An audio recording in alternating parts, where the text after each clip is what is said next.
Hey guys, welcome back to the Nerd Academy podcast. Just real quick before we get the show started, just because I was super excited to get into the weeds with Mitch, we kind of just steamrolled right into the conversation. I didn't get a chance to shout out our lovely sponsors. I'm going to do that right here, right now, up top. So it's the first thing you guys see because I like them so dang much.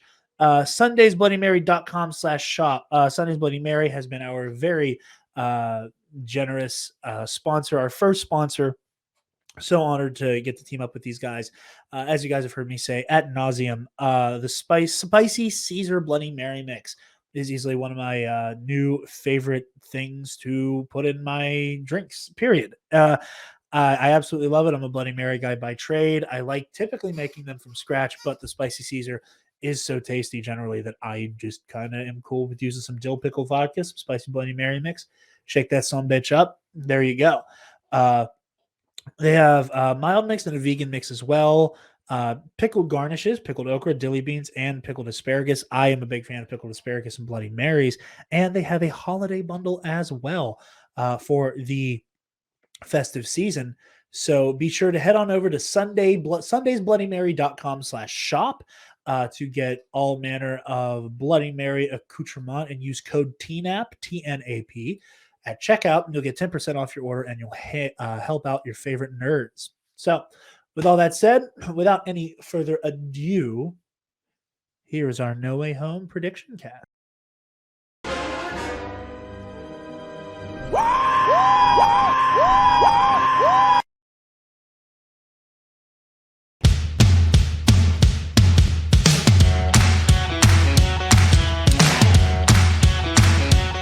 The Nerd Academy podcast is released weekly at 12 p.m. Eastern Standard Time, available on our website at www.thenerdacademypodcast.com and wherever you listen to podcasts. You can find the Nerd Academy podcast on Facebook, Twitter, Instagram, and YouTube. You can also help support the show by going to patreon.com/The Nerd Academy podcast, where every donation allows us to bring you more exciting content every week.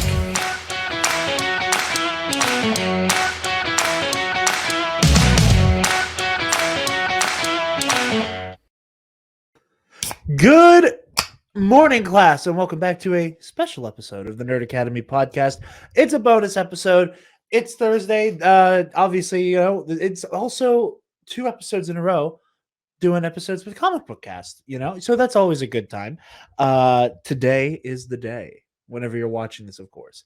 For Mitch, you will have seen it already by the time this episode is out. And now that I've said his name, I might as well introduce Mitch from Comic Book Cast joining me today. Hey, that intro was not what I was expecting, by the way. No.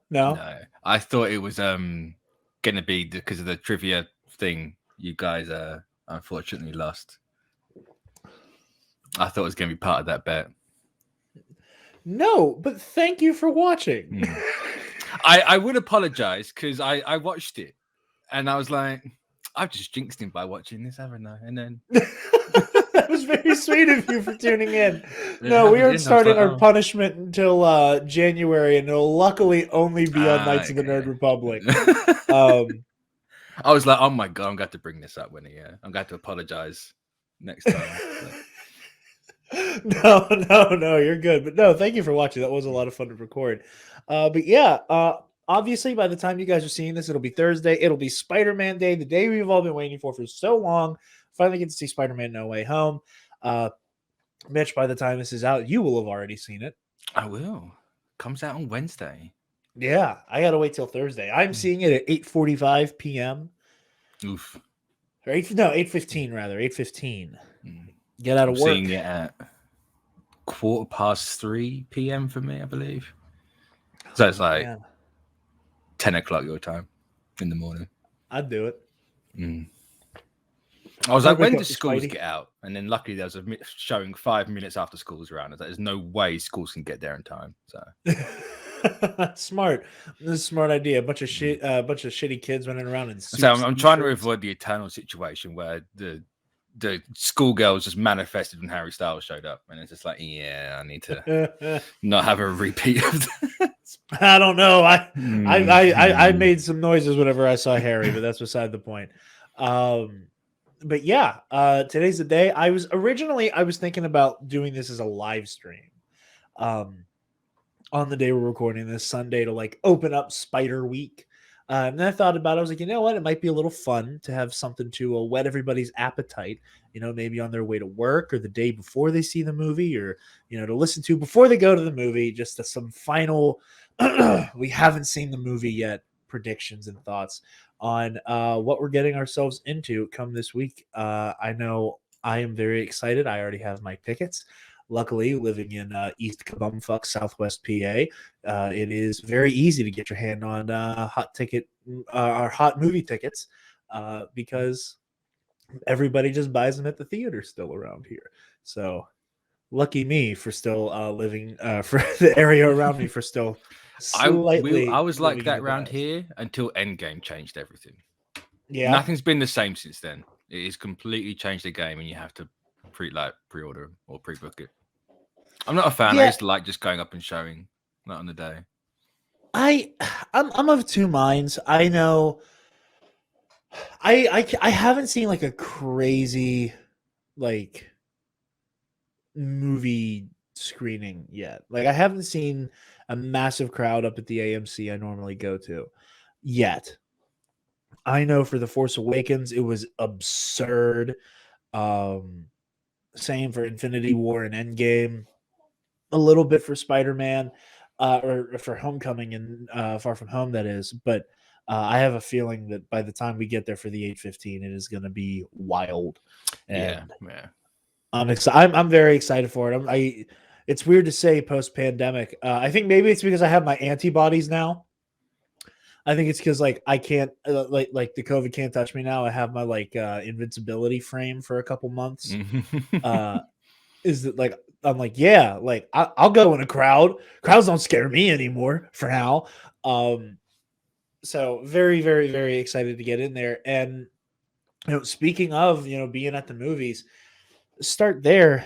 Looks like it's tracking for a very, very, very large box office. Oh yeah, yeah. Let me pull It's up up some. there, and Yeah, it's not even close with the pre-sales. It's a hell of a margin. If what I it, remember is right. yeah. Well, and the nice thing is, I just saw the new West Side Story yesterday at time of record, and I gotta say, first of all, I don't want to make it sound like I didn't like it or that I am boo-hooing West Side Story, but I don't think No Way Home has much competition going in either. No, no. Um, I think West Side Story is kind of its biggest counter programming. Um, Let me see. Is there anything else that comes out the same weekend? I mean, Matrix is out. It's not the same weekend, but It's it's the out week soon. after. It's like Week Christmas after, yeah. week that Matrix comes out. Mm. Um, That's probably its only real one, but even then, I've heard nothing on the Matrix. The marketing for that movie's been awful. yeah. So yeah, West Side Story, Encanto, and Ghostbusters Afterlife are the only real things that I think are going to be competing with it. But Encanto's had its couple weeks so far. West Side Story, I don't, No, that's different fallen flat crowd. on its face, unfortunately. Yeah, West Side Story I think is a complicated box office story because I think it is like I think it's a cocktail of pandemic box office. Musicals are always hit or miss, and the unfortunate reality that the story about a Puerto Rican family being caught in the crossfire of Puerto Rican woman being caught in the crossfire of a gang war involving her brother and her forbidden love is something that some audiences are going to be pricks about and not love. Yeah, yeah. I saw the recently retired from the movie Trivia Schmodown, John the Outlaw Roca, bring that up on Twitter the other day, and it was something like it never occurred to me, but like him being Hispanic, I was like, oh yeah, like of course that's an issue that never would have occurred to me. But Spider-Man has that MCU Marvel clout going in. Every Marvel release we've had during the pandemic has like gotten bigger and bigger and bigger and bigger as they went. And judging by this, I'm looking at a Collider article from the beginning of the month from December 3rd. Spider-Man No Way Home is predicted to make $190 to $200 million opening weekend. That is massive. That's 2019 levels of box office. Yeah, paragraph here for Box Office Pro. This is early. This early fever has translated into early opening projected figures, according to the Box Office prognosticator. I knew that word. I promise. The trilogy capper generated early demand vastly ahead of pandemic era and on par with with pre-pandemic era mega blockbusters in the Avengers and Star Wars franchises. They also point out the film's massive social media impact, which, quote, blew away any comparison to films released in the last 2 years, with Twitter traction specifically driving more conversation than any title outside of Avengers Endgame and The Force Awakens. Which is interesting because Twitter just released all that the most talked about movies, and Justice League was the top. It was right. Yeah. Well, robots. Yeah. And Nick and robots. Yeah. Although I know Nick loves these episodes because whenever there's a comic book cast person on with me, we can address him by name. I was also planning on trying to invite Sean, but I was like, I can't ask him what he thinks will happen. He's seen the movie. He's already seen it. Yeah. I felt that because I wasn't able to invite all three of the comic book cast people I talked to. I was like, oh, hey, guys, everybody, come on. Oh, yeah, well, except you. And I felt bad. You get some like, and that's it. No. It's also never good for my mental health to have Sean on. It's never good because I just question everything. Like every time he goes, and I'm like, I don't know what to do with that.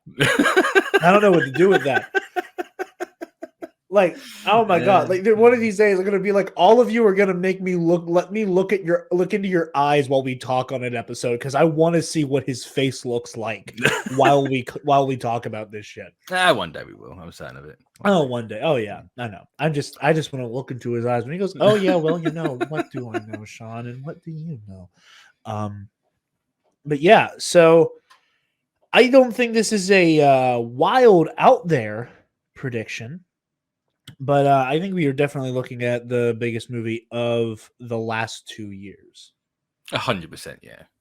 Like when the pre-sales are 35 million, and the closest was something like just a few 100,000. Like, yeah, it's easily over 100 mil. I think No Way Home has that on lock. Whether it hits 200, I don't know. I'm past doubting what these Marvel movies can do opening weekend. Black Panther taught me that lesson very hard. So, slightly underestimated that one. And since then, it's just like, I think it's going to be over that. But you never know.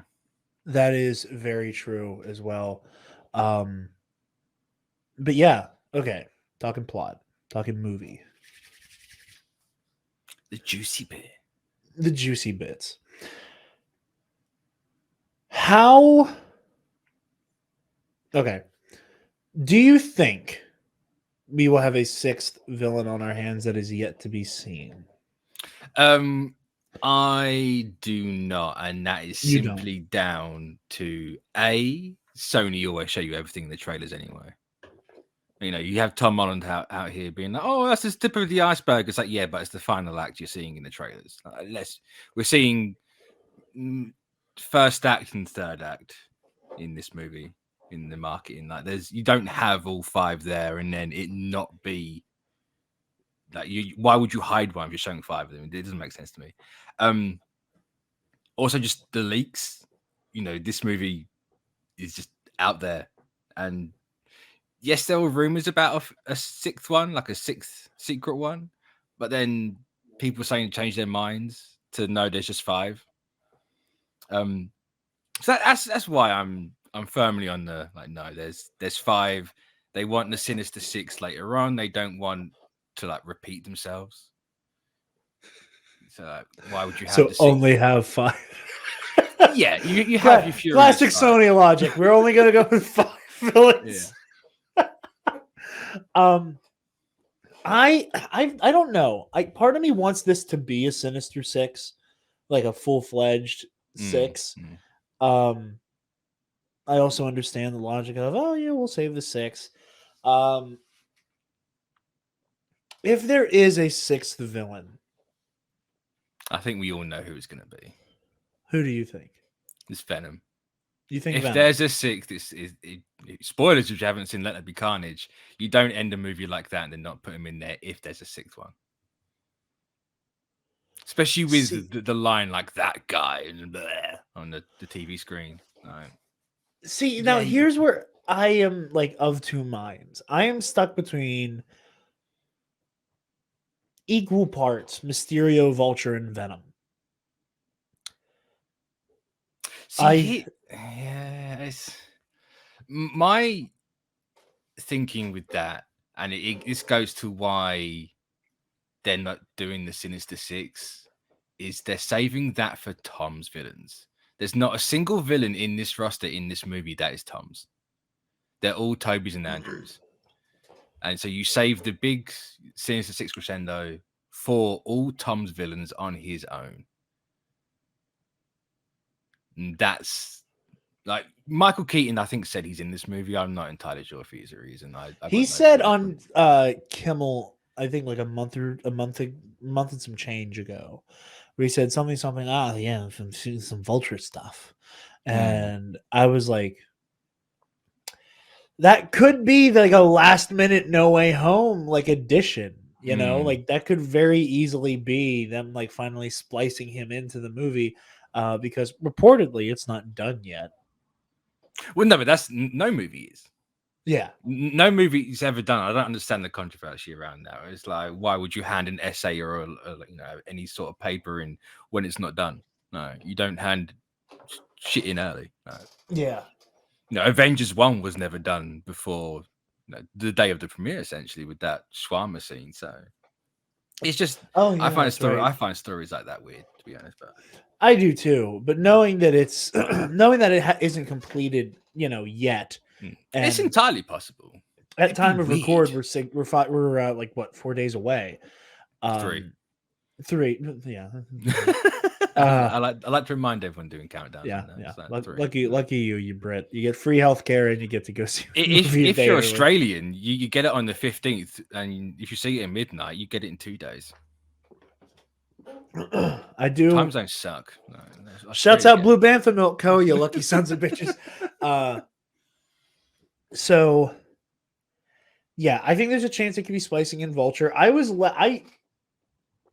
not really putting Vulture on the same level as Mysterio and Venom until Michael Keaton said that. Now, could that have been for something we don't know about?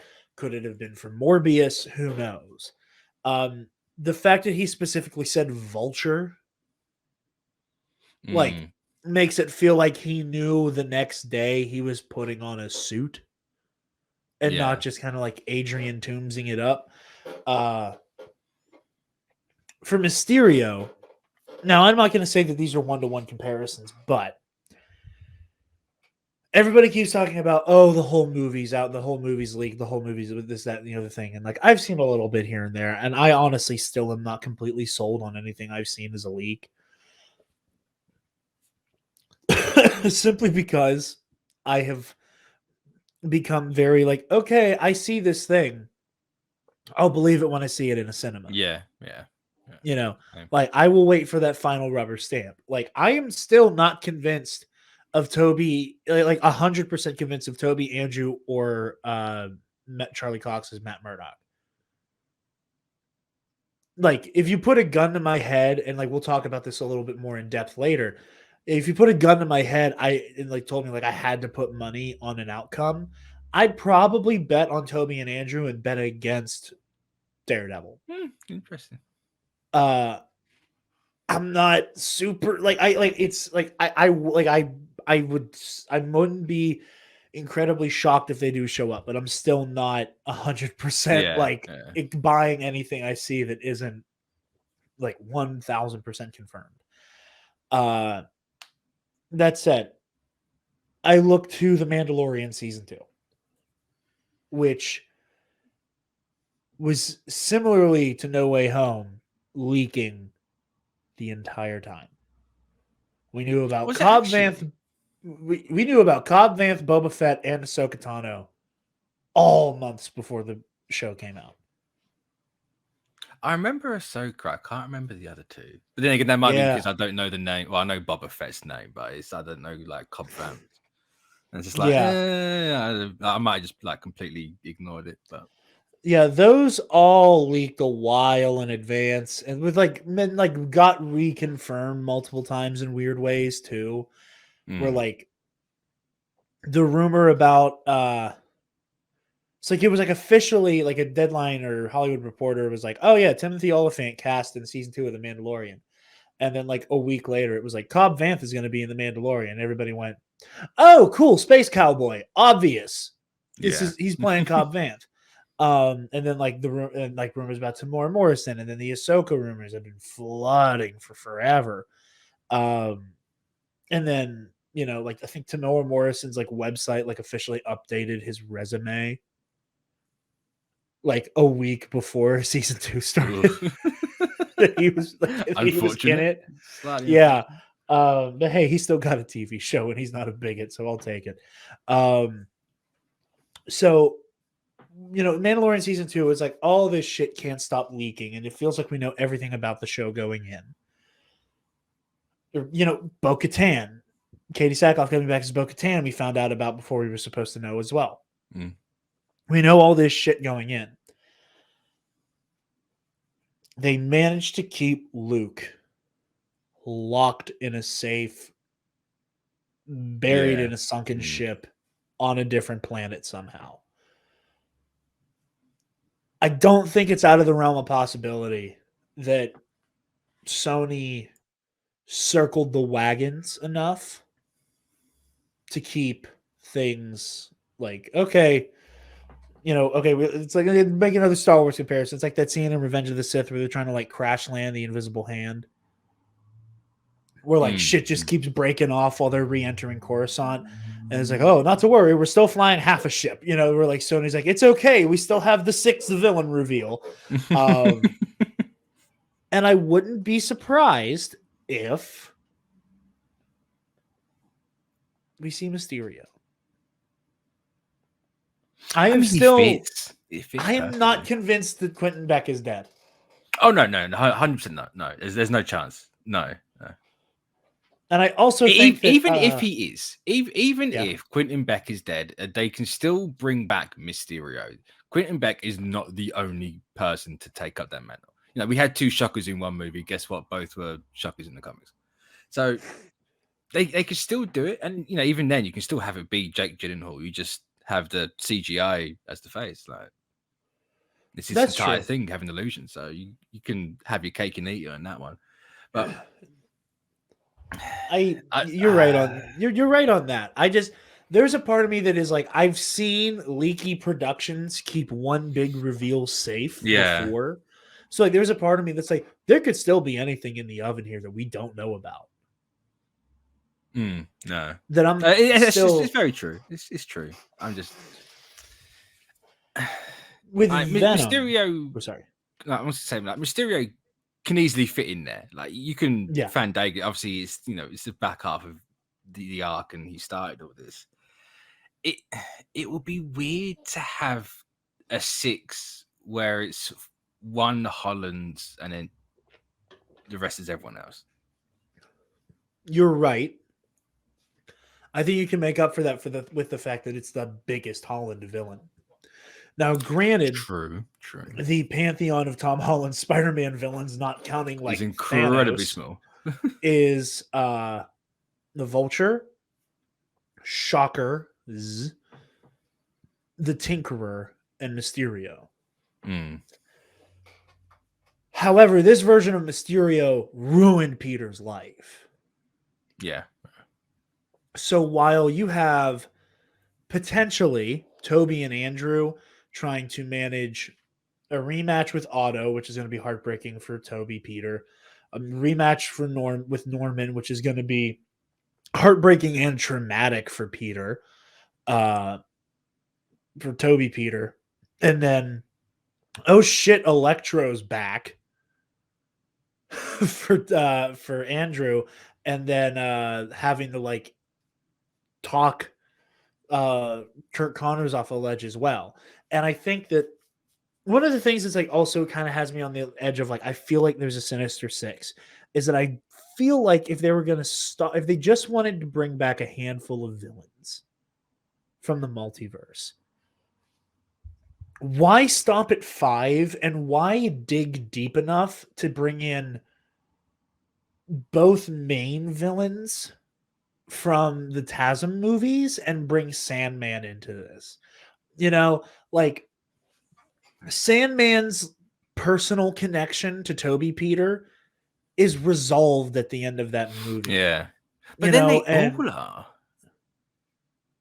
Everyone yeah, that died, all the, like even through both the Raimi and the Webb ones, like they're all resolved by the end of those yeah, movies, apart from the ones that died. Dane DeHaan, Green Goblin. He's Yeah. the only one that still has a problem at the end. But Mainly 'cause if he's you one were of the to only bring ones back the alive, ones but- who died and like again, give whatever reason, and I'm very curious as to why Otto still wants to fight. Yeah, yeah. Like I'm really given like and I haven't completely like written it off. I'm waiting to see the justification for that. Because it's really confusing that he knows who Peter is, but is also going, "Where's my machine, Parker?" in one of the TV spots, where it's like, Mm. you found out Peter was Spider-Man, and then chose to destroy the reactor. This is very confusing for me as to like what the order of events here is supposed to be. Yeah, because there is a. I'm just gonna say it's a rumor because it is a rumor at this point that it's like a dazed and confused situation. It's like they can't remember. I'm not sure if the TV spots have confirmed this or not. They can't remember exactly how everything went down. All they remember is they died to Spider-Man, Okay. and that's the whole thing of why they're still against everything. Obviously, people like Electro, you don't need that argument because he just straight up died to Spider-Man. Like, Yeah, yeah, like he Andrew would still killed be him. pissed. Yeah. But this is my thing with Electro as well. Like, why say Electro's dead? You can't destroy energy. You can only disperse it. Yeah. And if Electro's pure energy, he shouldn't die. Yeah, I think it was one of those that's my moments. that's the adult brain being like, I have to question everything. And it's like Yeah. it's a comic book movie. Like, shut up. Well, and again, I think you can like have like some like fun, goofy, stupid comic book, fun of going like, oh, well, like that was the closest thing to death for Electro was that Yeah. weird, like having his energy converted into something he wasn't trying to be. Mm.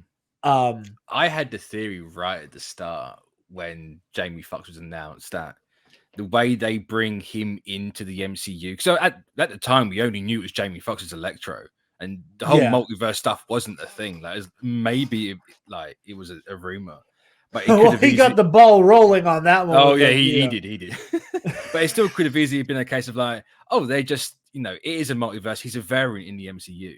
They're just going to pick and choose villains, and we're going to see those same actors in a variant role. So they're doing something slightly different for Tom's and do it that way.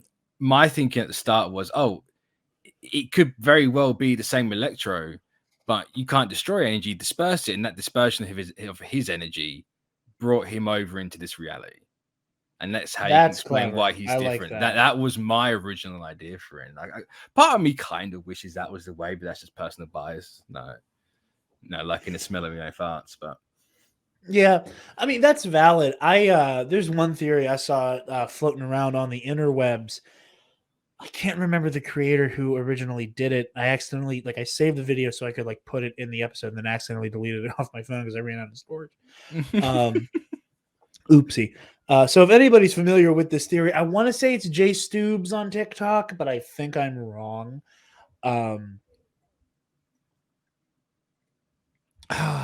Is anything original on TikTok? I thought it was all stolen. No, there's plenty of original. There's some good shit on TikTok. Don't let what Nick posts in the group fool you. I still haven't watched that video with the audio up, Nick. I never will. It's so funny. It's so funny. I keep meaning to go back and save it so I can put it in the stream deck here. I'm gonna spoilers. I'm playing it in front of the review. Like, hold on, I'm going to his TikTok. That screech because he can't. It's not. It's so funny. It's a screech so with a few funny. E's in there. But that one, I died at. That kept popping up on my Facebook feed, and I just died every time. It's so fucking funny, man. Oh my god, this kid is something else. Let me tell you. Oh, Sometimes I man. worry. Like I'm like, am I going too far? How am I coming across with this kid? And then it's like, you know what? It's funny. He takes it in his stride, and God bless him. Yeah. Oh, he's such a good God sport. bless him. He's such a good sport. We appreciate him so much. Oh, that's not it. Hold on. Where is it? Okay. I'm trying to like figure out like where based around the Red Hood cosplay it is. The worst bit is I can hear it.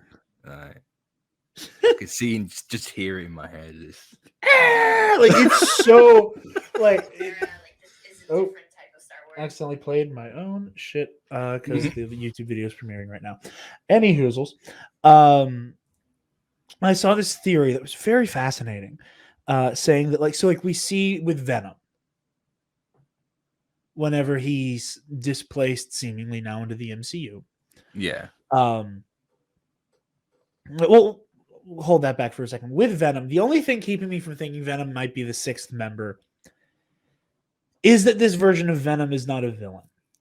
And that I'd sooner expect this Venom to steal a phrase from Mr. Sunday Movies or from the Weekly Planet. I would sooner expect there to be a punch for a bit and then their mates situation. Yeah. Between Eddie and Peter than like Eddie being recruited into this like cabal of people who have been killed in quotation marks by Spider-Man. Like I could understand like again like the weird multiversal symbiote hive mind being cognizant of like Tobey Maguire's Peter throwing the pumpkin bomb at the symbiote. That's a really weird direction for Venom. I'm not sure if I liked that. It's I appreciate incredibly strange. Like, I appreciate the attempt to acknowledge the hive minding. You know, it's not just Venom. There is actually this whole entire like, planet of that's literally just symbiotes. But to make it multiversal, I'm not entirely sure about. I find that weird. It seems like a very Sony, you know, quick and dirty, or more importantly, cheap way of getting him mad at Spider-Man. Well, to me, honestly, it feels like the thing that made me not love the idea at first about doing all this multiverse stuff with any characters. That it would just be a very haphazard, like, we need to portal. Yeah, throw through a portal. Yeah, that was incredibly. Like everybody talks about like, how do you get the X-Men in the MCU? Oh, they'll just like fall through a portal. Please, God, don't do that. No, I can't. with how they're doing it here, you can fandangle it to make sense. You go, well, if these villains are coming through because of this spell, then what's stopping Venom to come through? Like it's fine. It makes sense. People like the X-Men, I don't know why you'd want the main team of mutants to be multiversal and to be outside of the whole storyline. What's the point? Like, exactly. I know people will furiously try and tell you online that Spider-Man is a loner. Fun fact, no, he's not. I know that certain cartoons and movies have had him on his own. That's a rights issue. He's firmly crossing over and interacting with these characters. Like, that's just the character he is. I think that a lot of people struggle to see that, like, Peter, like, one of the things that makes Spider-Man such a fascinating character is the fact that Peter is such a real person, and that, like, while he is a team player and, like, crosses over, especially in the early days, like in the 60s, with so many other titles and characters, there's also, like Peter is a very, like, inward person. Like, you can be someone who's like, yeah, I'm gonna kind of go do my own thing and not be a loner. Like Peter's so fleshed out that I think a lot of people like get this like lizard brain of like, oh, we need to like, he has to have like a character type. And it's like, no, the beauty of most Marvel characters, honestly, but Peter Parker especially, is that he's such a fully fleshed out person, and that he can be exactly. like somebody who likes to be on his own sometimes and not be a loner. Yeah, yeah. And explaining that, it sounds like, oh, you want to have your cake and eat it too. It's like, it's kind of how personalities are. Yeah. He was written to be a person. Yeah. I don't know what to tell you. It's like, fun fact, human beings are social creatures. Yeah. Yeah. So all of that said, with the one theory that I've seen that I quite like a lot is that how we see Venom gets dropped into the MCU at the moment of Peter Parker's identity being revealed. Who is to say that the other Spider-Man villains... Yeah, because he gets dropped in during the news broadcast. Because it's Jameson on InfoWars Daily Bugle during... Is it the same one from Far From Home where he's breaking it? It looks like, I believe it's him breaking it, and then there's like one shot that we've never seen before of Peter standing there without his mask on, which like slight continuity error. I mean, that's especially a massive continuity error then, because the spell wouldn't have happened at that point. Obviously, there's time stuff because pulling dead villains from specific moments in time. So that's the cool idea with the theory, is that they're not all displaced into the timeline at the moment of the spell being cast. That like the spell kind of like picks them up and then drops them somewhere in the timeline. And that theoretically the pick them up, put them over here that happens in the timeline could have put everybody at different points. So like maybe, Otto and Norman Osborn kind of come through as this, like once the spell is cast, like they are brought into the moments after that. Yeah. But like the one that I've seen and one of my favorites and a prediction I look for, I hope comes true, is that Electro, Max Dillon, has had more time in this world than the others. And that is why we see him fully like with the arc reactor rig, and he's like channeling his energy differently, and that's why he's yellow, or that's why the lightning is yellow and he's like not blue. Is that he's had the time to make it so that he's not TASM to Electro. Yeah. And whenever we see that line of him going, I'm not going to let you take this away from me, this is not just a second chance at life. He's already had his second chance and he's living it. Like he's living a full life right now when he gets roped back into facing off with Spider-Man. So maybe Green Goblin and Dr. Octopus, because of some weird time mumbo jumbo and like when they are displaced, and us getting into this weird multiversal, like time isn't a line, it's a giant circle on top of a circle on top of a circle on top of a circle, at finitum, then maybe they've been around longer than we know. And that's the origin of the you won't take this from me. And on top of that, I think Otto turns coat on our villains. I've seen that a lot. I wouldn't be shocked. I'm not convinced. I know it's purely based on that one shot of him being hit by the lightning, but Spider-Man's notorious in the Sinister Six for making them hit each other. There is that. Every medium that's had that fight, he always does it. And I think people were easily forgetting, either not noticing that it's happened, or just intentionally ignoring it, or just outright forgetting, just human brain not working properly. But I think that Otto, out of anybody, is the one who's most likely to turn. I've seen people suggesting that like Green Goblin might even team up. I don't see that happening. Green Goblin's the final boss. There's that rumor, that rumor actually, where he's trying to like bring Peter around to his side, and I wonder if it's based off that. Where I he's mean, like, there's "No, definitely that we line can of go." dialogue where he's doing like a something dark side in the trailer. Yeah. He's trying to get like the Uh, rehabilitation going. Everything that you want, Parker. You know. I love. I can't wait to see that again properly. Oh my And to god. actually see Defoe emote that, because you don't see that. You kind of see it in the Raimi movies, but never when he's actually like. It's always his reflection doing that. You never see him be like that.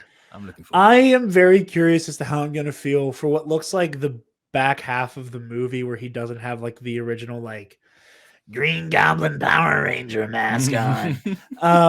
Where he's like barefaced wearing the armor, because there was that one clip that came out where like we see him like jump on the glider and he has like the purple thing on and he's Yeah. like throwing a pumpkin bomb, like the pumpkin bomb Tom's like reaching the catch, and the way that he's like the crazy look on his face, he's just like, like again, so apologies to the people who don't watch the video version, he's like looking around the room, and I'm like, oh my god, like I can't tell if I need him to keep the mask on or not.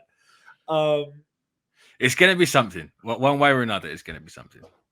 I can't wait. But yeah, that's why I feel like there doesn't have to be. I could very well be wrong. But that's why I'm inclined to think that there is a Sinister Six. Is that if they wanted to do a Return of the Villains type arc, whether or not it involves Toby and Andrew, having like Sandman and the Lizard come back. Like I get bringing back Jamie Foxx because he's Jamie fucking Foxx. Yeah. That makes sense. Completely makes sense. I don't think I need the Lizard and Sandman. Like I get Electro. Doc Ock is iconic. The Green Goblin is iconic. If it's just gonna be we want the greatest hits back, just have those guys because that's who they're marketing. Yeah, you know, I haven't true. seen Yeah, a it's character just poster those for three, yeah. Sandman or Lizard. But I think that's purely because you have 3 of the focus and 2 of the backup. That's true. That's true. I also think I'm firmly convinced that Lizard and Sandman aren't in it straight away.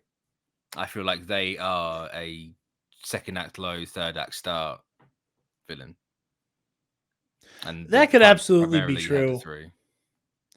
I hope that's true. I hope that we see because again, we see that Pete for Doc Ock to end up imprisoned in the sanctum. Or in what I think is that box they're carrying around. That'd be really cool, actually. I think they're on some Doctor Who Pokeball shit. And they're in the box. Hey Alexa, play The Box by Roddy Ricch. But I think that's where they're trapped. And I think that part of that is okay. I think Peter has to beat Otto to put him in there. So Peter will have defeated one member of the 5 or 6 by himself completely. We also see that the Green Goblin's costume ends up jacked up. He does his upgrades. He fixes it. He loses his helmet. We've seen that still floating around of the smashed up helmet in the street. Yep. So Peter beats the Green Goblin by himself as well. I kind of really like what you're saying, that maybe they show up in the middle and we see if Otto does not stay Team Spider-Man, they get their asses. He gets jumped by all of them. All of them get a moment to really whoop his ass. But Sandman and Electro really lay the sauce on heavy so that they feel threatening for whenever everybody teams up. And we very quickly realize that all together they can't be taken on. I also think that Lizard and Sandman, if you're trying to build a Sinister Six, they're a great cop-out because you can just keep Sandman as big, scary mound of sand, and you can just keep the Lizard a lizard. That way you don't have to bring in... I think that's what they're going to do. Thomas Hayden Church and Ephron Reese or Reese I flip it every time. I have never gotten that name right. That's one of the only times I've ever said it out loud, in fairness. Well, I'm glad you said it better than I did after multiple times trying to say it. But yeah, so that's why I'm feeling there might be a sixth. But like, and that's the thing is that like I'm okay with it staying at 5 because if Otto does turn coat the way I'm hoping, then like they're not going to be able to replace 2 villains. So Yeah, I'm fine with it. You know, there's no way 2 stayed that under lock and key. But if Octavius does flip, why would he flip? I think because he gets his memory back and realizes that he is Spider-Man's ally when it all ends. Interesting. And I think Otto is the most likely to go, this is not a good thing that we are doing. Yeah. You know, Otto's motivations were very, despite the They were thin. carnage he caused, there was a very misguided, like, I'm doing the right thing. You know, it wasn't a I want revenge on this cruel world like a lot of Spider-Man villains are, and there wasn't like a crazed desire for violence like the Green Goblin. Otto thought he was like doing he was acting in the greater good rather Well, than actually, I acting out of suppose vengeance. thinking about it, can you even say it was him? Because the inhibitor chip breaks, doesn't it? And then for some reason, the arms have this really aggressive anti-everything AI inside them. Why you need that for arms that are controlling machinery? I have no idea, but don't question it. We still blame Peter for his behavior with the black suit. And I think there's a level of like... but again, that's why it's easy to have Otto switch sides. Yeah. Is it like, again, and like we see in the trailers, there's the, he clearly gets like the Iron Man nanotech on the tentacles, which it's gonna be a big nut bust.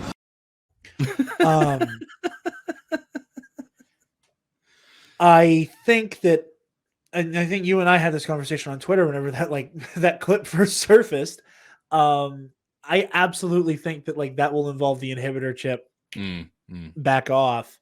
And, I was working towards that. I was going to say I can't remember if it was me and you talking or if I just saw you tweet about it or if it was someone else. But there's that idea that the Stark nanobots fix those arms, which I'd really like actually.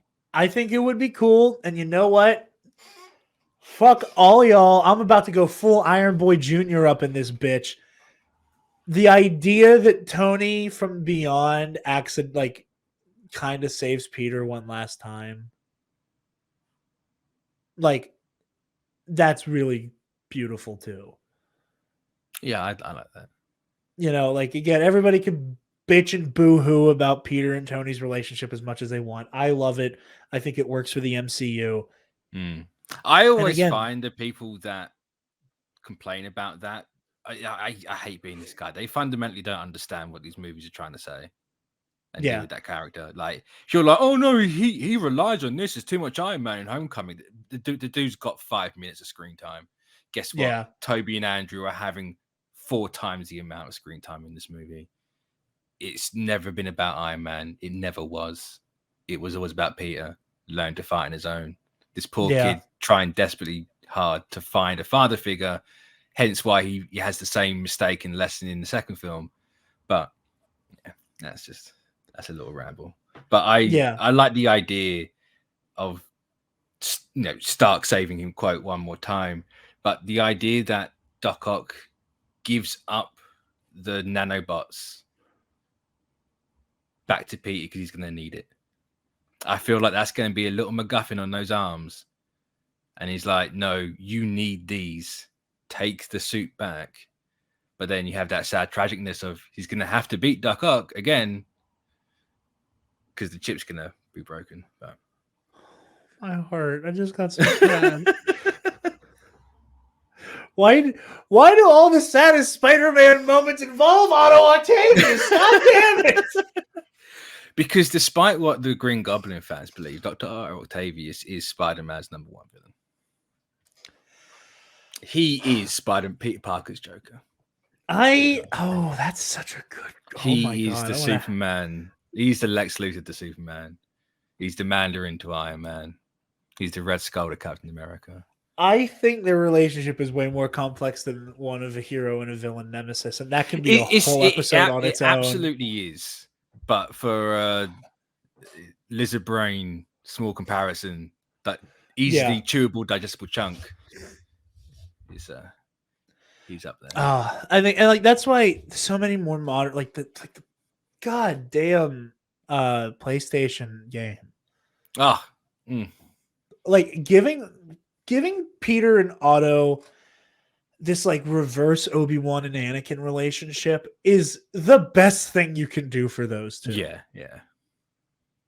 You know, and like in every version you kind of have it where like Peter's like, "Oh, Otto, that's cool as hell. Oh no, I have to fight this guy I looked up to." You know. Yeah. And it's so much less personal. Like when you make it the reverse Obi Anakin, that I think is like when it is at its best, and you might get like if what you just said happens, you might just get a little taste of it, little sprinkle of it. And because then, right, just to jump back in, if that happens, you can have like even if it doesn't happen, I think this is how the movie's going to go. Just me jumping towards the end here. I think this is going to end with Peter Parker looking at every single person that he's had to send back. He's gonna learn that he can't save everyone, so these guys are gonna have to go back. But the Max Dillons, the Dr. Connors, I can't remember Sandman's name, Flint Marko, your Norman Osborns, your Octaviuses. He's gonna make sure every single one of those is on the right path. That's how I like. Clearly, something's gonna happen. He's gonna have to, maybe you can't really save everyone. You can damn well try, but you really can't. That's one other thing that like this movie that like I really hope that Sony isn't just talking shit and we get another MCU trilogy. Oh, like,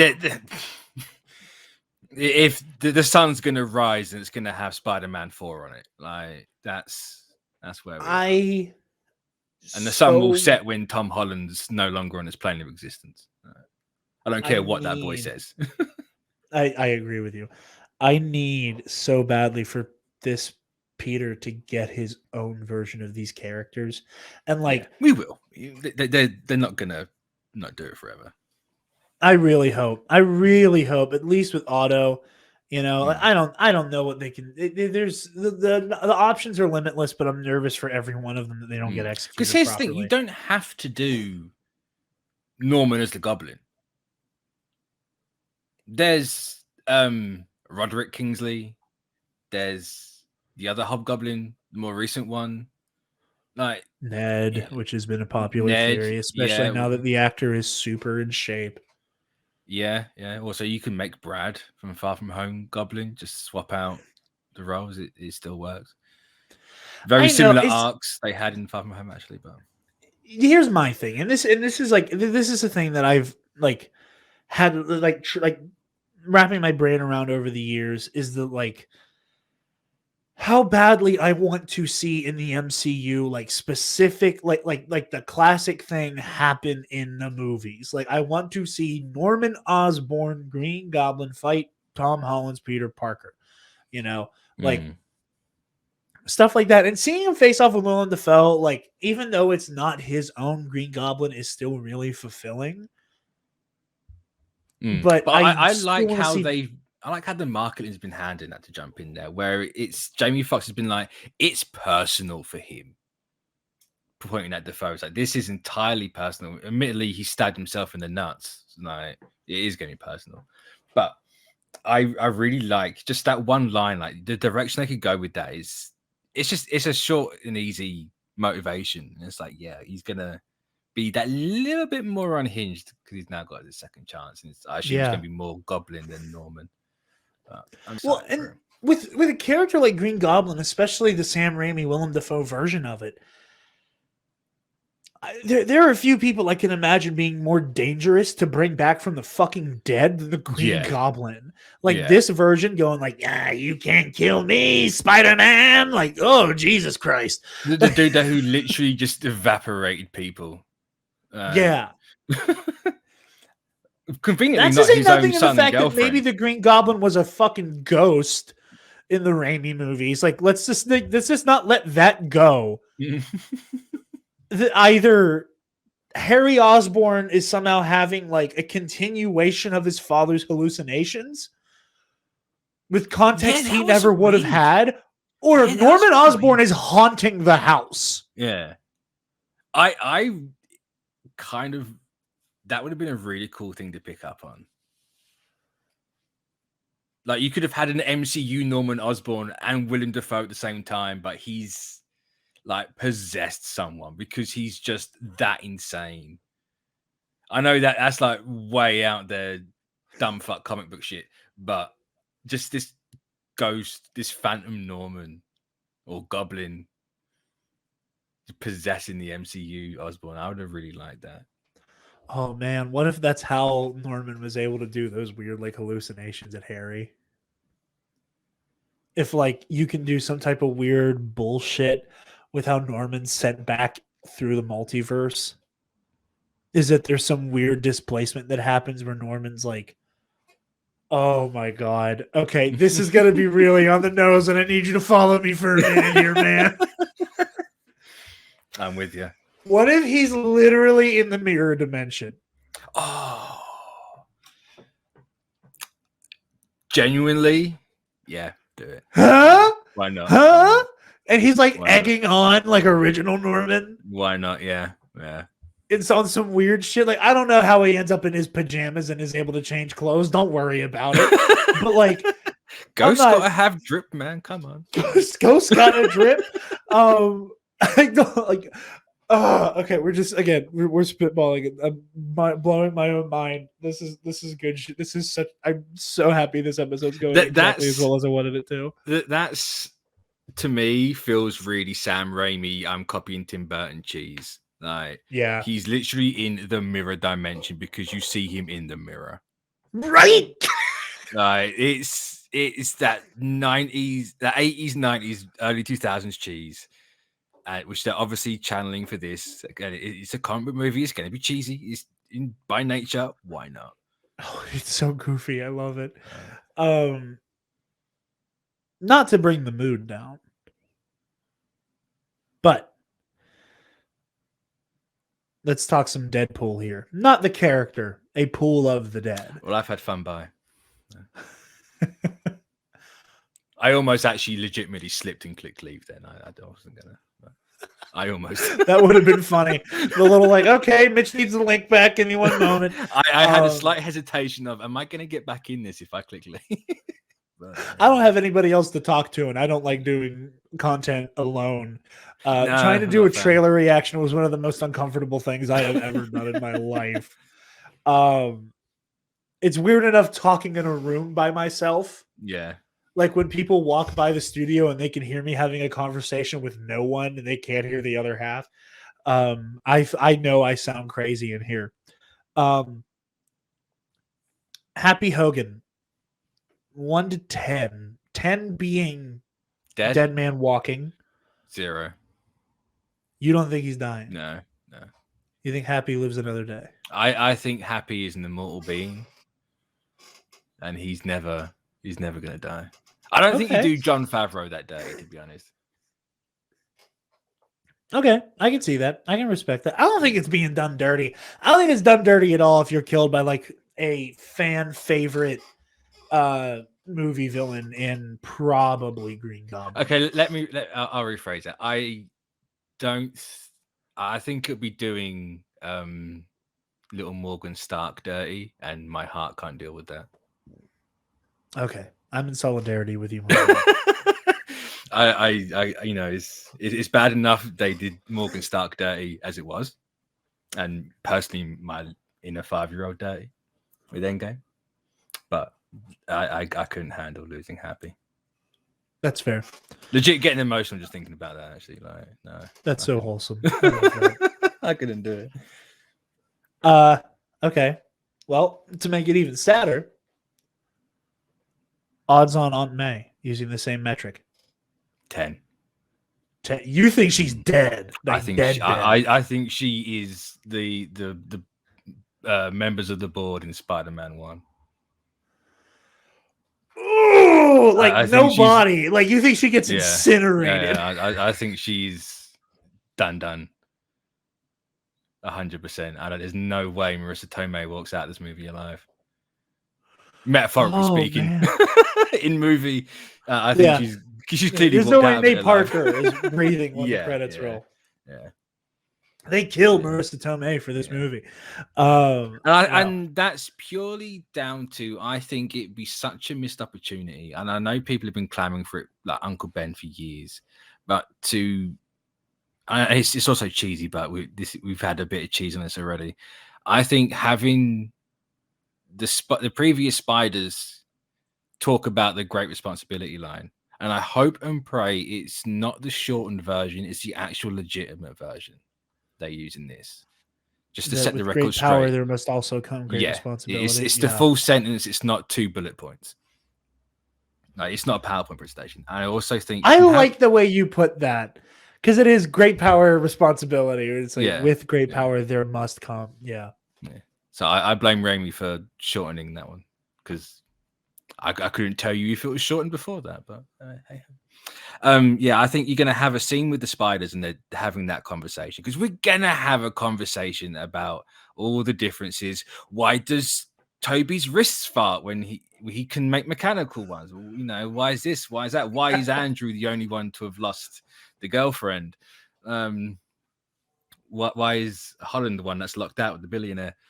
You know, all that good stuff. And I think because we haven't seen the familial death, it is going to be Aunt May who teaches him that lesson: you can't save everyone. And I think you're going to get that purely because of the video game. I think that video game ending with Aunt May went down way too well, and it was praised way too much because of it, for them not to do it this way. I don't like that.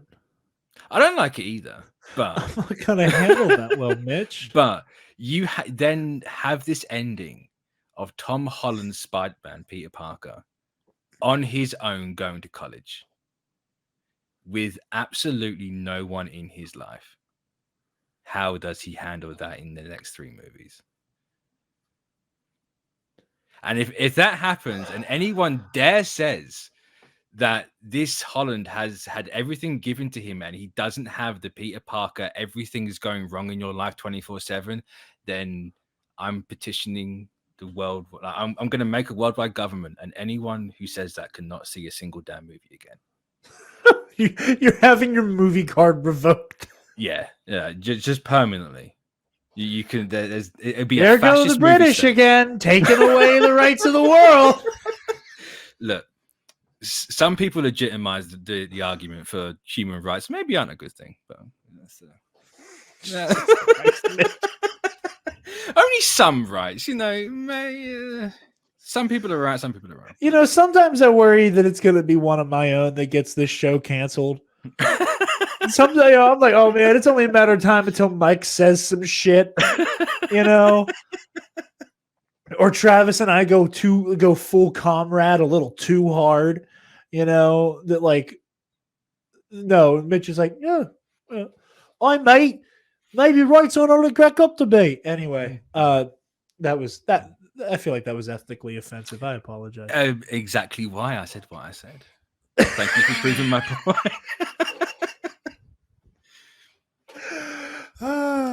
Speaking of Toby's wrist farts, before we started, Mitch and I had a very fun conversation where you brought up the wrist fart noises that happen in Spider-Man 2 when his powers start to go away. And, or web queef, if you will.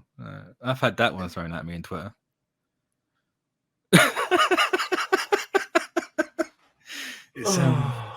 Yeah.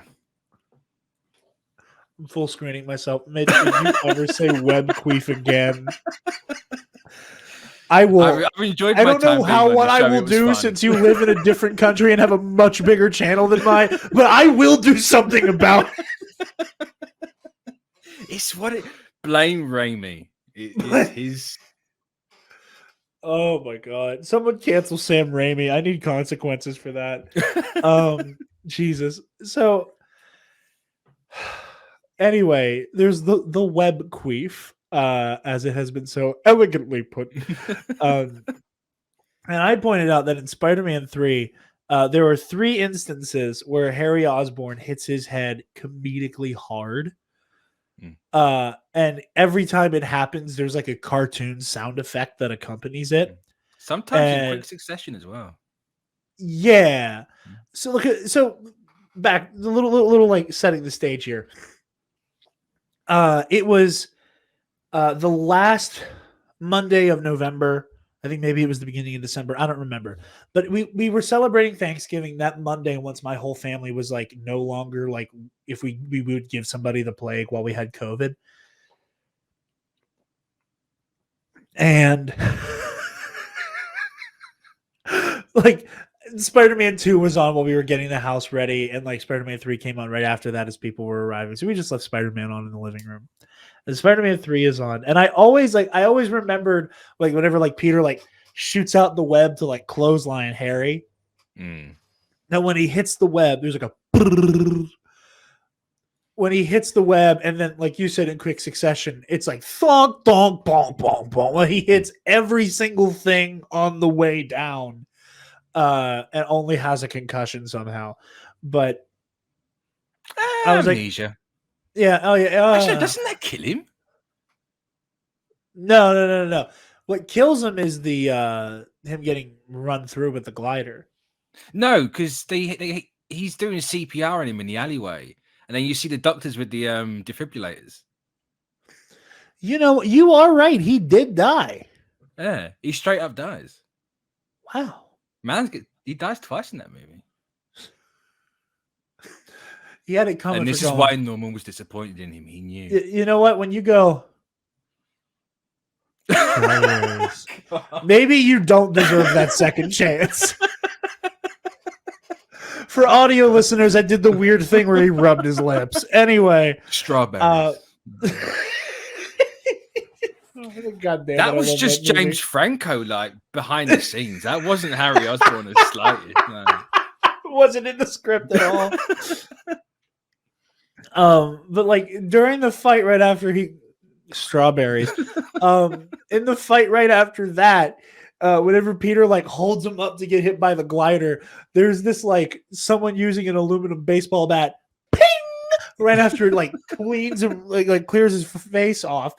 And then whenever Venom kills him the second time, and he throws him down the scaffolding, Harry hits his head on the way up. No.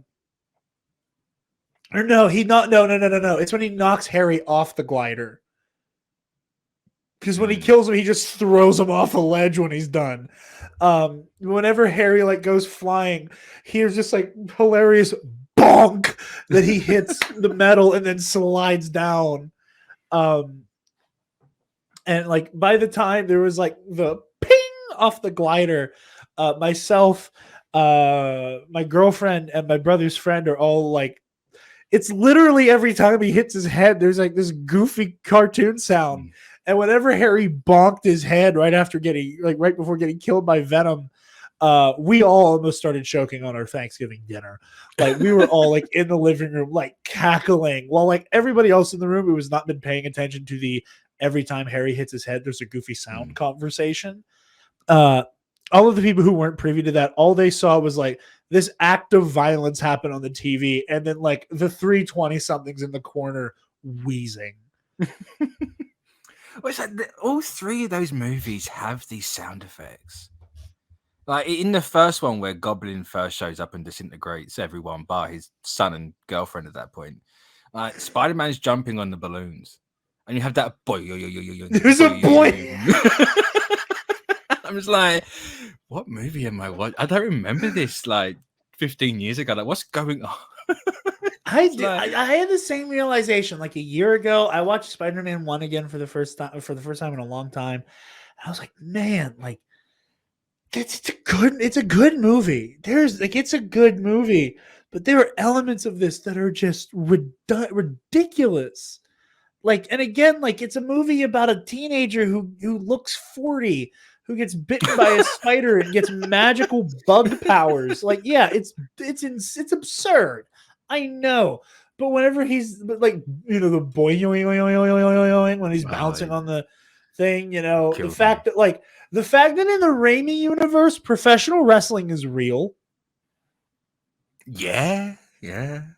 Like, Bonesaw's actually beating people up.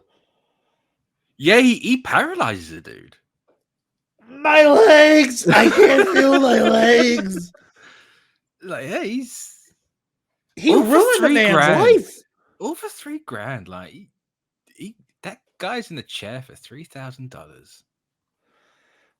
I love the capitalist hellscape that is the Raimi Spider-Man universe. All right, so you think Happy survives, Aunt May is dead as a doornail. Mm-hmm.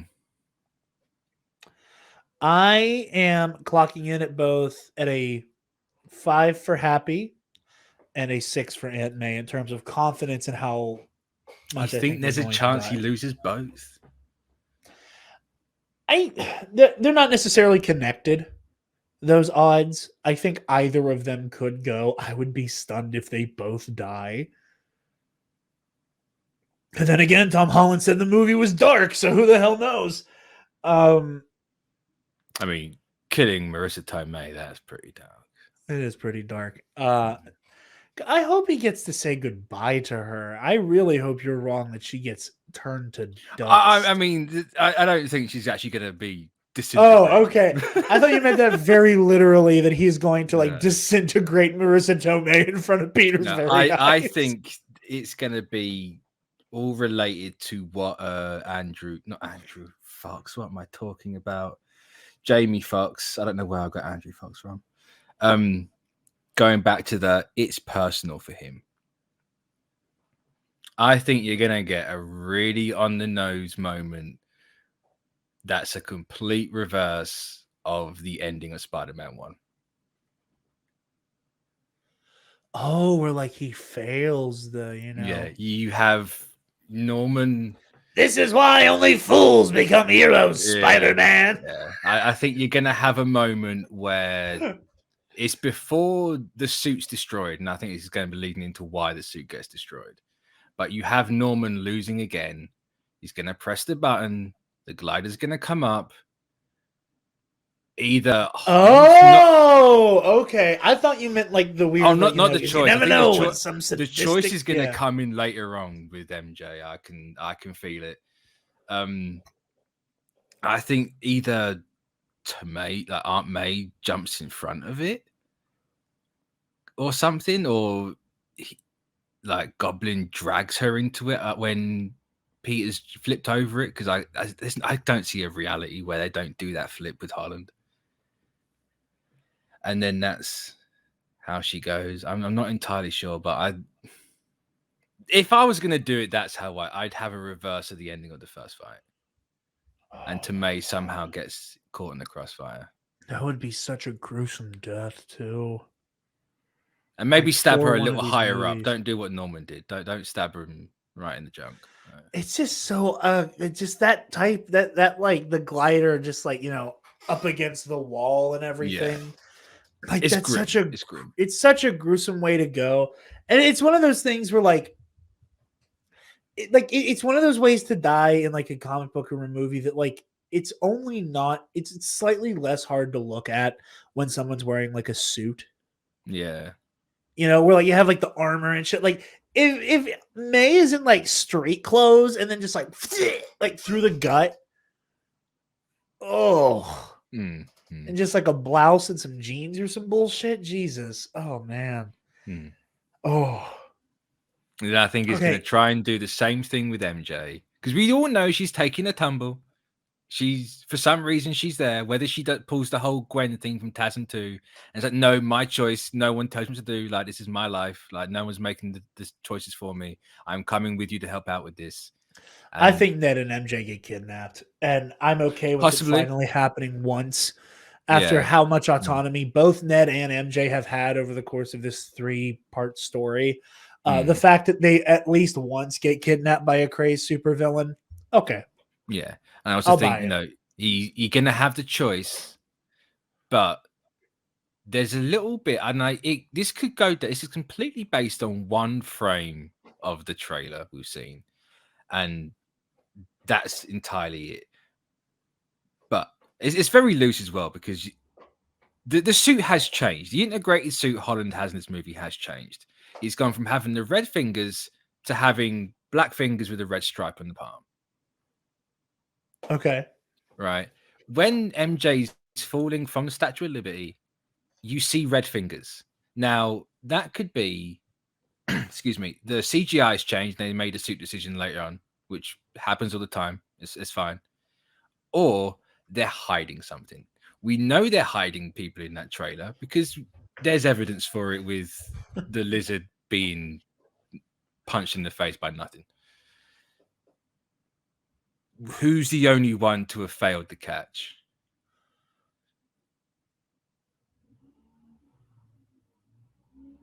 I love how you answered my next question. Because I was going to say, dimes to donuts here on Andrew's going to be the one to save MJ. 100%. You think that's where it's going? Yeah. They need to give them some form of arc and some form of redemption to the two. Or maybe not redemption, but they need some form of arc for the spiders, for Toby and Andrew. And I think catching MJ is Andrew's. It's the obvious one. It's the most emotionally impactful. Because TASM 2, like it or not, that shit hits. Yeah. You take all the villains out of TASM 2, that movie's great. I will stand by that 100%. The chemistry between Stone and Garfield is fantastic. They literally are Peter and Gwen in that movie. And that ending, it lets itself down with the tiny web hand. The little like 5-finger, I get what they're going for, but that's a bit cheap. Shouldn't have had that in that point. Yeah. But no, that stuff hits, and him saving MJ, I think it's a nice, especially with how Andrew was cheated out of the third movie and all that, and his own franchise. I think it's a nice little send off, bit of closure for him. I don't know how I feel about that one. I like the idea, and I'm not opposed to it at all. I don't think it would be bad for that to be the direction they take. It's just not one I'm banking on because it just seems so telegraphed by having MJ start to fall. Oh, it's 100% telegraphed, yeah. But that's Sony all over. Yeah, that's true. But I really like that one. Okay. I think we're getting to the tail end of some of these here. Mitch, how much roughly screen time do you think Toby and Andrew will have? I think about 30, 40 minutes. 30, 40 minutes? Yeah. Let's just go 35. It's in the middle. Why give a faffy answer like that when I can just say 35? Wow. That is a lot. So at what point? So, okay. Where do you think they show up? Probably middle of the second act, I imagine. But again, actually no, it can't be there because that's fine because they haven't got to be on screen time all in one chunk. Yeah, I'd say the middle of the second act. I don't think they're just a third act thing. I think they need to. There's all this talk about they have this conversation, they do this, they do that. We've seen the leaks like 12 years ago. Some people weren't even live when this movie leaked, and they're sitting on the scaffolding, and there's Andrew. Like maybe he says, "What's the plan?" We don't know what he says. I'll find out in 3 days. But find out in 4 days, asshole. But there's something they have to have a moment together. There's got to be some kind of bit there, because otherwise, what's the point? What, like, who does a Spider-Verse movie and doesn't have these interact? You have to sit them down and explain what's going on and all this. Explain the situation where Holland is currently in this Spider-Man career. Like, there needs to be also a little low moment, a slow moment. They're gonna pick him back up when Aunt May dies, and they're like, "Come on, kid. No, we've all lost someone. It was all our fault." Well, that's a morally great sentence there. But we don't know how Uncle Ben went in the MCU. He could have just died of old age. We don't know. He could have. I mean, well, I say old age, natural causes, because Marissa Tomei, unless Marissa Tomei had a very big age difference with her Ben Parker, I think something still happened that could be traced back to Peter. The way Peter has his whole, like, when something bad happens and you could have stopped it, but you didn't, that's on you. What if to Tony? What if the timeline dropped Defoe pre-Spider-Bite, and we have a goblin who knows Peter Parker, and he's the one that killed Uncle Ben? Mitchell, you sick fuck. You gave me that idea. Oh my god, part of me is like, oh my god, this is giving me like Joker did the Wayne murders vibes. Yeah. From, like, Batman '89. But I kind of dig it. I'm kind of into it. But it's like, this. You're gonna be very hard done by to get anyone else to do Green Goblin as, like the movie or not, like anywhere near as iconic as Defoe. Like, yeah, like his performance or not, that shit is iconic. Like, and it leaves a permanent mark. Like, you're never not gonna have Defoe as Green Goblin having some impact on Holland's life. And hey, it's you took everything from me, I take everything from you situation. He was that unhinged at the end. It's totally. That would also be a fun arc for Tom to kind of get by osmosis, or maybe in his own way, because all the two other Spider-Men also had to learn, responsibility over revenge. Like Andrew Peter, like embarks on his quest as Spider-Man to avenge Uncle Ben. Like, there's not I'm going to use these powers to protect people. It's, I'm going to find this one guy and I'm going to break him in half. And Toby Peter has Spider-Man 3. Yeah. Where they're both incredibly driven by a sense of revenge and retributive justice over protecting people. And I think it'd be cool if Tom got to have his own moment there, where it's like, you took both of them from me. You're a dead man. Yeah. And has to like bring himself back from the brink. That would be really cool. I like it. I like it a lot. Oh, you're a bad person if that happens. You did it. I'm blaming you. Jesus. That's not the first time. Defoe's Green Goblin killed Tom Holland's Uncle Ben. Jesus Christ. It just feels like it's right there. Like one bullet from the glider. There. Like one bullet. Like, but literally it's just like... No, it's the Spider-Man 1 like firework missile from the glider. It's just like... You're hell-bent on like disintegrating one. Oh, I am. I'm a very sick and twisted person. I sometimes feel like I have the similar mindset to like writers, where it's like, what's the worst thing I can possibly do to these people? That's so funny. Also, when the guy playing Spider-Man is like, yeah, this is dark. It's like, what's the darkest thing I can think of that could happen to this kid? No. That's true. That's fair. That's fair. He did give you a permission on that one. Also, it's kind of the point of superhero comics, right? Yeah.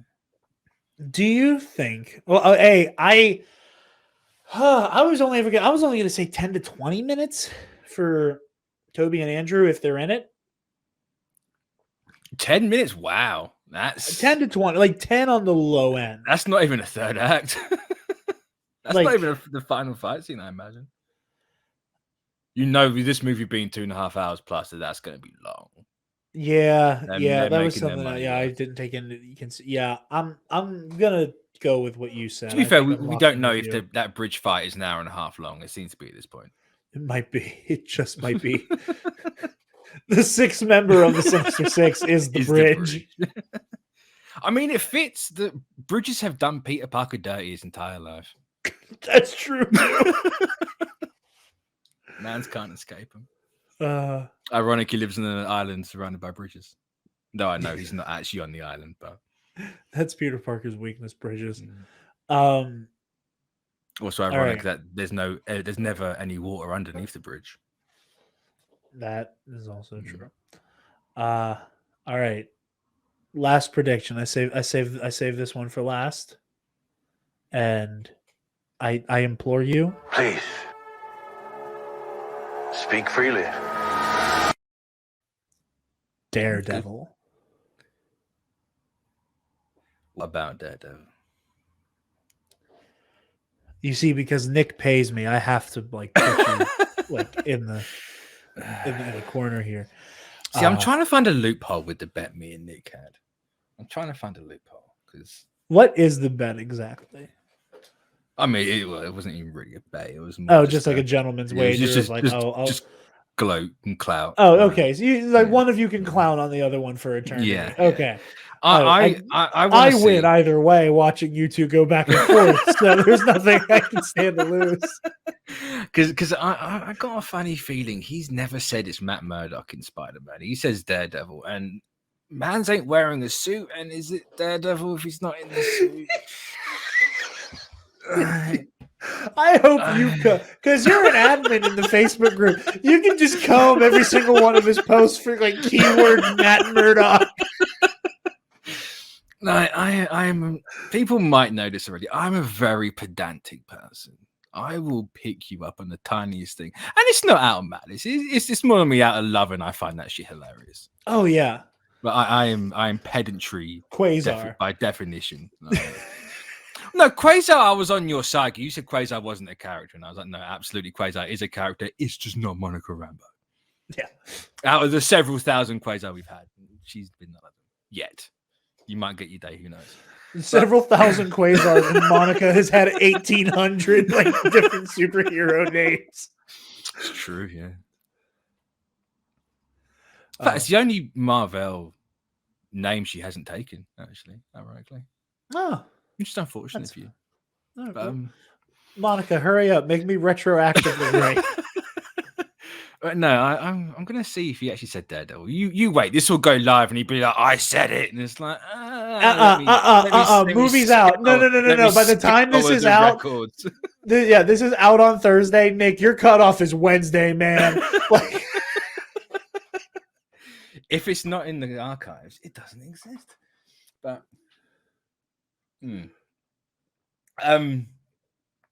I, as everyone knows, I was firmly on that. I will believe Charlie Cox is in this crap when I see it.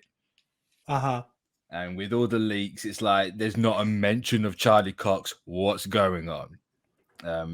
How can a movie leak this much and nothing? We've seen people took pictures of Kirsten Dunst, and we know she's not in this movie. Like that apparently leaked, but we can't get one picture of Charlie Cox. What's going on? And then the devil incarnate Campia, blind as a bat, comes out here, watermarking the Photoshop. I was going to say, don't say specifically what they are, because we've never actually said what those leaks were. Yeah, well, that's trying to spare anybody who somehow dodged that bullet.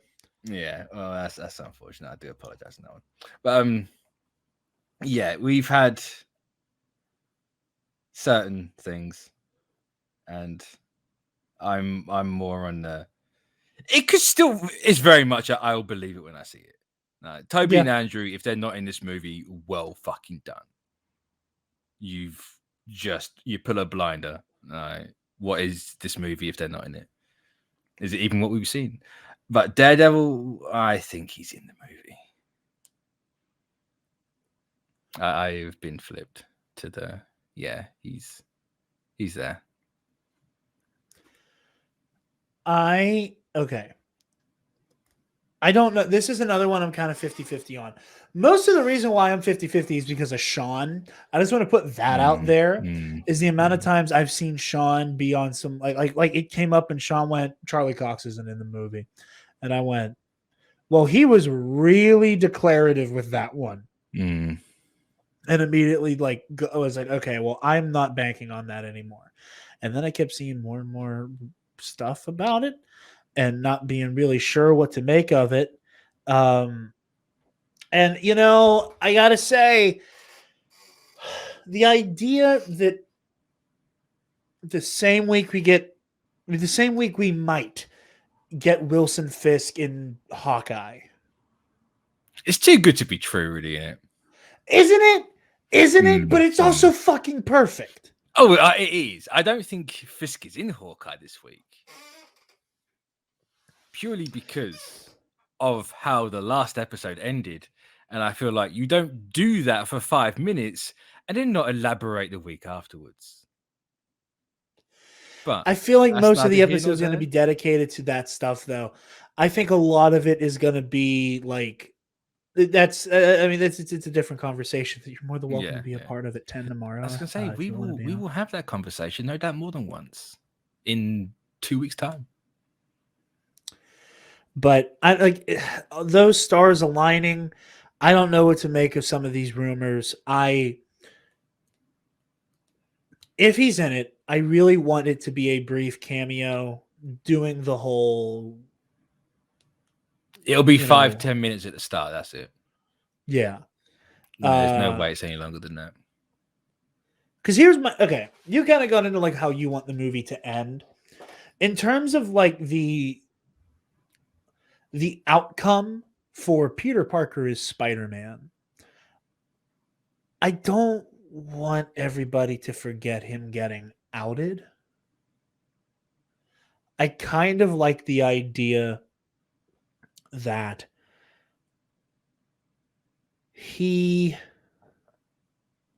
because the spell clearly didn't work because Ned and MJ are there still. So but it doesn't work because Tom Holland's inability to close his mouth for 5 seconds. Yeah, so what I'm saying is like, so he never really cast the spell. But what I'm saying, so by the end, and I doubt Strange is going to want to do it a second time. I mean, there is that. That is the question. Does this movie end with everyone not knowing? I think the presence of the other 3 Spider-Men the presence of 3 Spider-Men might be exonerating for Parker. And I think they might be able to pull off some bullshit of like, Peter Parker was here during this giant battle at the Statue of Liberty while 3 different Spider-Men took on all of these villains. And it ends up clearing Peter's name and Spider-Man's name and separates the 2 in the public consciousness. Yeah, but I think that's very loopholey, that one. Huh? I think it's very loopholey. That's not loophole. It's a lot of like. There's ways you could easily work around that it doesn't separate Peter from Spider-Man. Well, I mean, but if you have Peter, like if you are able to provide like an alibi, like literally again, because we have the Sorcerer Supreme and 2 other Spider-Men in play, that you can find some way to bullshit it so that Peter has been in one spot. Hell, after they're done with the battle, open up a portal and have Peter walk through it so he's in a spot completely different from the Statue of Liberty. That to everybody else involved, they'd go, well, there's no way he could have been in both places at once. Unless people saw the portal. Yeah, but do it so they don't see it. Not completely grabbing it. It's just that I think you can find a way that all of these others, that the 2 other Spider-Men are exonerating for Peter. It separates Peter from Spider-Man. And that way, the people who Peter wants to know still get to know Ned, MJ. But Matt Murdock knows. And since it seems like there's 2 post credits, allegedly one of them's like a trailer for Multiverse of Madness. Yeah, which okay, it's going to be redundant in a couple of hours on Friday because there's no doubt going to be online as well. Yeah. I hope it's online because talking about that online is going to be very difficult. I haven't seen the movie once. I hope that one of the post-credit scenes is Peter on a patrol, and he's just kind of perched on a rooftop. Very, very Eternals. The first one, the first post-credit scene. Are you sure Where, about that, Mr. Parker, in the background?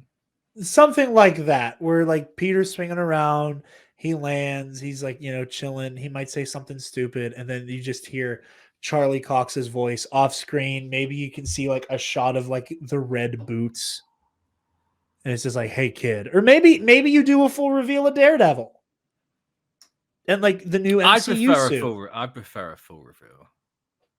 Actually, like again, the Netflix suit is perfect. Give him the 2, like literally just let him have the D's on his chest. Like have him own the name Daredevil. Quick side note. Why is it 2 D's when Daredevil's one word? Daredevil. Yeah, but it's one word. It'd be D, surely. Yeah, Daredevil. Yeah, but it's not Daredevil, is it? No, it's not Daredevil. But I mean, you're not wrong. I'm just saying. Because they're both capital D's. Like, yeah, if one was a see, lowercase D, I could let it off, but it's 2 D. well, most of the time his name is spelled like Dare. Yeah, that's Big true. D. Yeah. So maybe that's part of it. I just don't know. like I didn't design the character, Mitch. Yeah, I'm taking my dislike for the D's out on you, and I should. No, I understand though. It's funny, but like just show off the suit completely. Like I think that would be a cool post-credit scene. But like Daredevil's in the movie, we can all whatever. Like let it be a post-credit scene, like one like let it be dessert. Let it be dessert. Here's what you can do. Right, you can have exactly that. I'd have it more like Daredevil. You go a bit more comedic and cheesy with it, like Daredevil's eating his lunch on the roof, and like Spider-Man just drops in, and it's another case, and it's one of those where no one does remember who he is, but Peter obviously knows that he's Daredevil, and you can have this like weird dynamic where he's trying to Mr. Murdoch. What the hell did you just say, kid? Nothing. You do it that way, like. Yeah, you could play it. You could play it for funny. You could play it for serious. It depends. But that's one of my like flagship things is that Daredevil is in the post credits after we meet Matt Murdock. If Matt is in the movie, we meet him as an attorney, and there is a post credit scene where Matt approaches Daredevil approaches Spider-Man. No, I'd be fine with that. I'm still firmly on the fence of I know it's kind of like, why would Strange do the spell again? But I part of me is like, that's perfect for Strange for teaching Tom Holland's Peter Parker a lesson. You reap what you sow. You're going to have to deal with the consequences of everyone not knowing. You can start the choices off of people being free of it, And if it is a case of literally everyone forgets Peter Parker exists and relationships are reset, and he's on his own. Yeah, it's kind of a soft reboot for the next trilogy, but I think you could do something really interesting with that. Yeah, that's true as well. Because then you can get Ned to the place of becoming Hobgoblin, and you can do it that way. You can then, because the way MJ and Peter are going in this franchise, there's no room for the other ones. Like, you can't do Gwen. I know it's the high school drama, you can easily do it, but they seem too clicked for that, and I think it's more heartbreaking for Tom's Parker if he has to go on knowing what he had, but he decides to give it up. And this movie is then just he loses everything physically. This weird amalgamation of One More Day and Spider-Verse. Yeah, just without the cojones. Just without the Mephisto. Because Mephisto's never happening. I'm convinced. Nah, we'll get him eventually. Mephisto's happening. I hope we don't, purely because of WandaVision. No. You really put you put Mephisto in everything, you don't get Mephisto. You curse to live a life without a devil. I am very excited for this. Mitch, I am very happy you took the time to stop by. It's fine. I needed that today, to be honest. No. It Came the at a races very not right go the time. way you wanted them to. No, Oh, no, I'm just sorry. no. It's I'm sorry to hear that. very, very, very. I'm sorry. Sports vroom vroom wasn't fun. Yeah. I was thinking about you while I was setting up. I was like, I really hope Mitch is enjoying his races today. While I was like making the thumbnail for the I episode was and spitting shit. feathers. I'll tell you right now. I honestly, there was a point where it's like I have to cancel. I can't do it. And then like an hour went by, and I'm like, I'm coming down now. I've still got like an adrenaline crash headache going on because Oh, I'm sure. But I thank you for taking the time. But yeah, no, this was needed. So thank I you. am sure that there will be another CBC TNAP crossover very soon for a full-fledged movie review. Hawkeye talk. Hawkeye talk. We're all going to be on each other's stuff quite a bit here. It looks like at the end of the year. So, Times. very, very excited here for No Way Home to finally be here. I hope you guys had enjoyed yourselves listening. You got an hour and about 40 minutes of content to keep you satiated before you see the movie. No matter what, I'm going to let our friend reiterate what this movie's going to be. It's gonna be a big nut bus. That it is, of multiversal proportions. Just one more.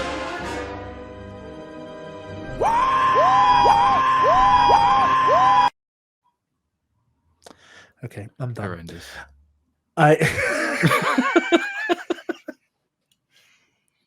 That was courtesy of Trey from Skywalking Through the League and the group chat I have with him, Bill, Jerry, and Scotty. He sent that tweet that had the video in it, and I couldn't stop laughing. And I was like, "That's the perfect way to open up the prediction cast." And provided the movie is good, that's you know what. Before we wrap up, my final worry, and I've talked about this on Twitter. I talked about it in the Comic Book Cast Facebook group, and I'm going to say it here. I think my biggest worry is that this movie has less going on in it than cameos.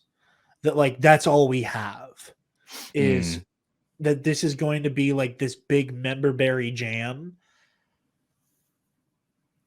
And I'm really afraid of that. I don't think that's what we're going to get, but that possibility really has me terrified. Yeah, and it's something that's like in the back of my mind every time we talk about it. Yeah, no, I'm fully with you on this one. Since they've been doing this thing recently, and Shang-Chi, the more recent one, Eternal somewhat as well, that they've been doing this thing where their movies take place in a very short amount of time. Actually, no, maybe not. Eternals was a week, so you can kind of a couple of days. But like Shang-Chi was very fast, very quick, and it was just like bang, bang, bang, bang, bang. And I'm hoping this is more Eternals, where it takes its time and chews stuff a little bit. Not obviously in the way Defoe will do it, but like properly digest everything. And the runtime suggests it will. It's not going to be a Shang-Chi where it is literally just slap bang, we're here at the end. I also hope it doesn't end like the Raimi ones where there's no resolution. It's just it kind of stumbles into the final fight and then the movie ends. I really hope we don't get that, because that's one of the worst parts about those movies.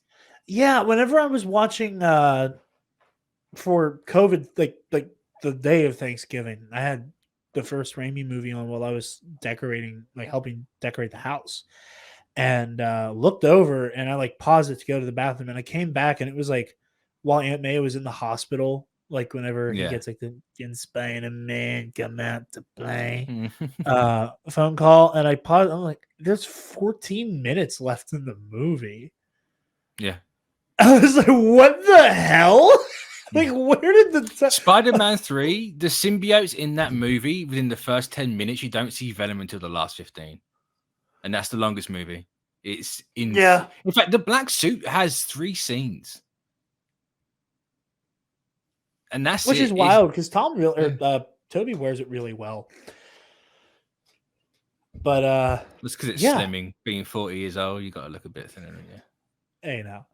I'm a fatty. It's fine. I can say I know. We both are. We're all built for comfort. Exactly.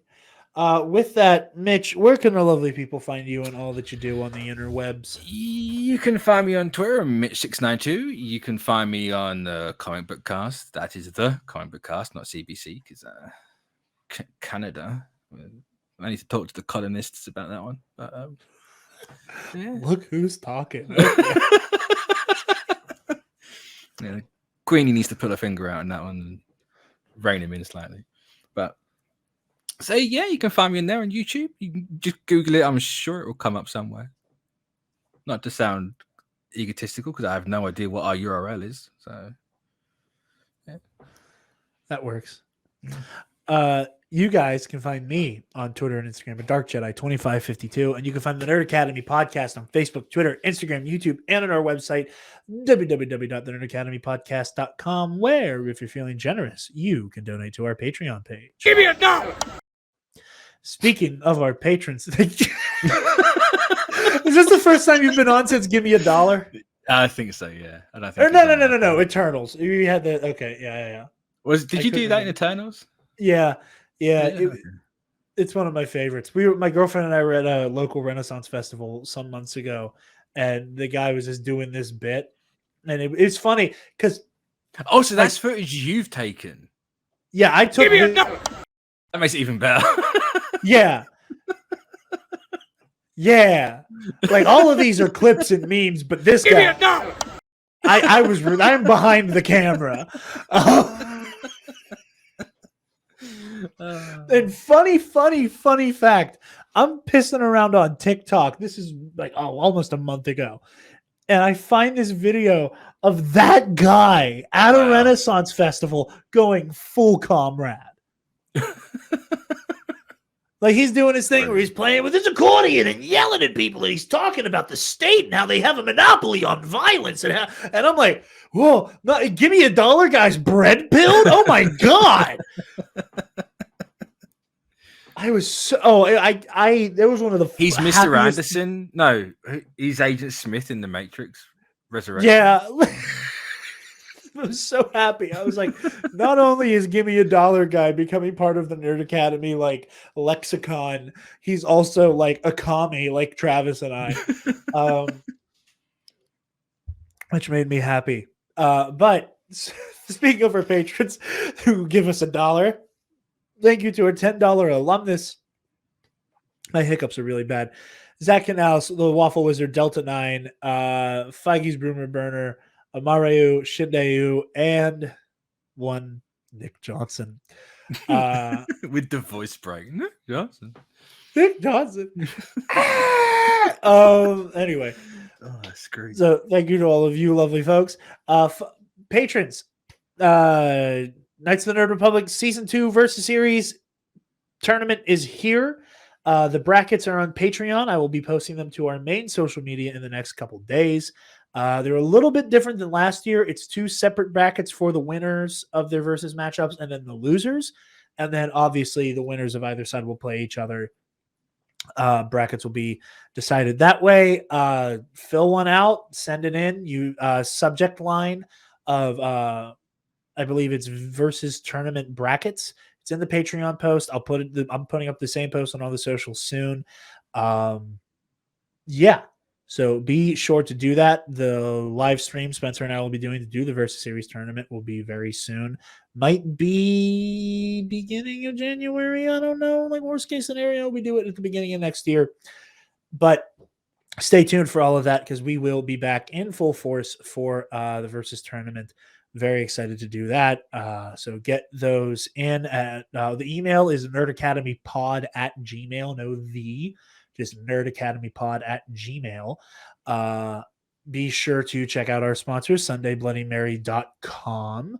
I'm also going to be editing in the ad up top because I'm smart like that, and I figured I'd make up for the fact that I got so caught up in conversation with Mitch that I forgot to do it at the beginning, but I'm going to do it at the end too. There's going to be 2 of these. So be sure to go to sundaysbloodymary.com/shop. As you guys know, the spicy Caesar mix is my favorite. They got all kinds of really cool stuff going right now, especially this holiday bundle, which is only $39.99.